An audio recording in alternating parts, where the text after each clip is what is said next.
choose whom you will serve.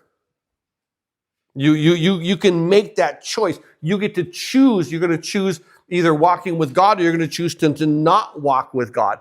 And so there's always this thing with, as a Christian, you're either going to choose God, and if you don't choose him, guess what? Then you've made another choice to what?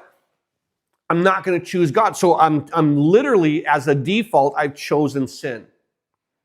And so when we look to this, where, remember when Elijah was there in 1 Kings 18, and he talked to the people who were following Baal, and when he gathered all the people together and he was having that competition of the sacrifices, but he made that statement. He said, how long will you falter between two opinions? If the Lord is God, follow him. If not, you understand? Then follow who you want.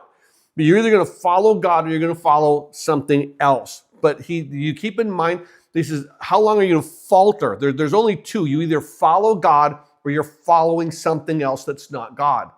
And so over and over in Scripture, I think it's so important to recognize where, even in the very first Psalm, in Psalm 1 verse 6, he talks about how the Lord knows the way of the righteous, but he says the way of the ungodly shall perish. You understand? There's only two. There's the righteous and there's the ungodly.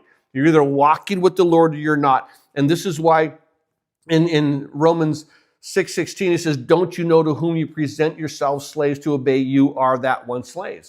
You're either God's or you're someone else's slave. You're either God's slave or you're not, but you are someone else's slave. Where Matthew says, and I love that passage in 6:24, where it says, no one can serve two masters. You can't. You may have two masters, you may do that, but even when Matthew 12:30, remember when we went through Matthew, we said, what? If you're not for me, you are against me. There's not a middle ground, there's not a fence.